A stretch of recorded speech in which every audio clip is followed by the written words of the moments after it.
For the record, I'm not back with her, but I did discover the only way to win your spouse back. It was a hard lesson, but worth the experience, and hopefully it can help somebody else out. Some backstory: we had a 16-month and 3-year-old kids, and my wife left me for a coworker. I was not a perfect husband, but I would like to think and have been told I was a great husband. I have a great job, worked normal hours, gave up my social life to be home with her and the kids after work and on weekends, remodeled our entire house as planned. She says I spent too much time on this, despite requesting and enjoying the upgrades. Never strayed, supported her during her mostly unpaid maternity leave by staying up late to do night feedings so she could sleep, taking our oldest to daycare out of the way so she could sleep, and handling all the finances because she didn't want to handle them, etc. Yet, when she went back to work at the beginning of the year, she turned mean toward me. I later found out she had started an emotional affair with a coworker that led to a kiss. During our therapy, she gaslit me and called me crazy when I assumed there was more and focused our time on her resentment towards me, some unfair emo. However, she continued her emotional affair with him. I was not crazy, after all, and eventually fell in love and left me for him. I was devastated that I lost my best friend, wife, and travel partner, and that she didn't think our marriage, which had great moments during this year, one of our states ever, was less than a month before she said she didn't want to be married anymore, wasn't worth it anymore. Despite our family we had built, I had to do whatever I could to keep my family, and somehow get back the wife I remembered, because the current woman is not a person I recognize. As an aside, I am pretty sure that untreated postpartum depression led to a lot of resentment and anxiety in her, combined with returning to a high-stress job. So I told her everything we were losing and asked her to really think if she wants to give that up. I told her everything I did to support her, which she couldn't even acknowledge. When I told her she used to be my best friend, she couldn't even respond. Of course, is all the advice I read said that approach never works and will just drive her farther away. They were right. It made her even more resentful that I wasn't hearing her. I told her she can be mad, but she married me because I would be a dedicated husband and family man, and that's exactly why I was pleading, and the old version of her would be cheering me on. All the advice actually said to go on living your life and show confidence, and that was the only possible way to win them back. At some point, I had to realize it was done. It was hard at first, but I was surprised how fast I became at peace with it. A few things helped.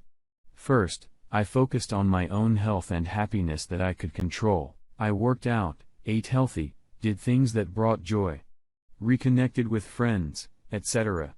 Second, I made sure that I put all the energy I could into my kids. I made sure we did things that were fun, that I showed them how much joy they brought me, and made sure they were physically and psychologically safe. This brought me even more peace and joy. Third, I started talking to old friends again and dating other people. This showed me that I wasn't worthless and that there were good people out there who could give me what she wasn't giving me: kindness, joy, affection, and other things that don't match what you get from somebody you're in love with and married, but still feel good and aren't hard when you're interested in getting to know somebody new. I also moved out into a place I left. Things turned for the better pretty quickly when I realized how little I was appreciated, and that maybe I wasn't losing this special gem I thought she was, that maybe she was causing unhappiness in my life. In fairness, 2 young kids cause a lot of stress and we had issues with them, so a lot of that stress was projected onto each of us, but I started feeling half and realizing that maybe I was actually escaping a situation that wasn't great for me. I've also read an essay called Welcome to Holland, that if you haven't read it, I would pause this and go read it. It takes less than 5 minutes. That put into perspective the fact that while I didn't want or plan on this situation, I could spend my time being depressed about the situation I wasn't in, or smell the roses and see the benefits of my current situation. My communication with her became friendly instead of tense.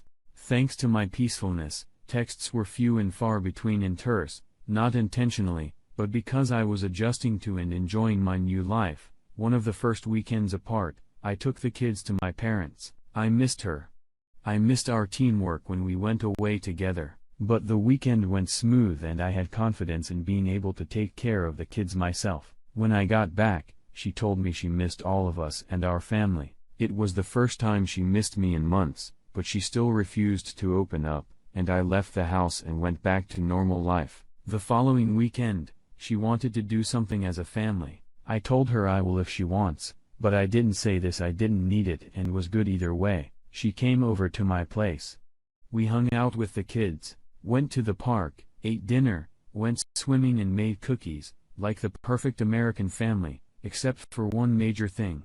She told me she missed the family and was thinking about things. 2 days later, it was our 8th anniversary. She sent a text early in the morning that she couldn't believe we were apart, and that things changed so fast.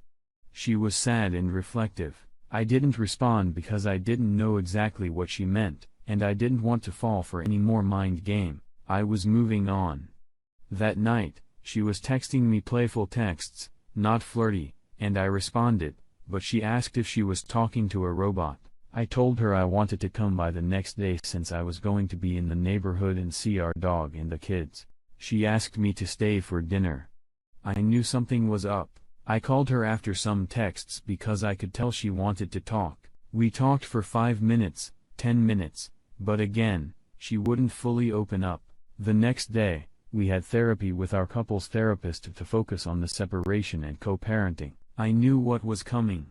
She said she was confused and missed me, but she was still confused about who she wanted to be with, me or him, and if she wanted to be married. She could now see all the support I gave her over the years and that I wasn't uninvolved and, as she put it, before her 3rd child. She is worried that she broke the trust and it's irreparable, that I'm happier without her, that she might not be able to stay away from the new guy, that I actually don't miss her. We talked for the hour, but didn't go too far into her feelings. I don't even know if she's 50 over 50 on getting back together or 90% sure she still doesn't want to be married, but has a couple small doubts. I'm not even sure I would want to get back together myself, or how we would do that after all the damage. But it's possible. It was impossible when I was begging before. I have no idea what she's going to choose, or what I'm going to choose for that matter, but hopefully, my story can help somebody else in a similar situation. It's hard to listen to that advice when somebody tells you that the best way to win your spouse back is to basically let them go be with somebody else while you're unhappy. But it really is the best way forward to happiness and possible reconciliation. Stop trying to control what you can't and focus on you. If you both want it, it may resolve itself. If not, there's light at the end of the tunnel.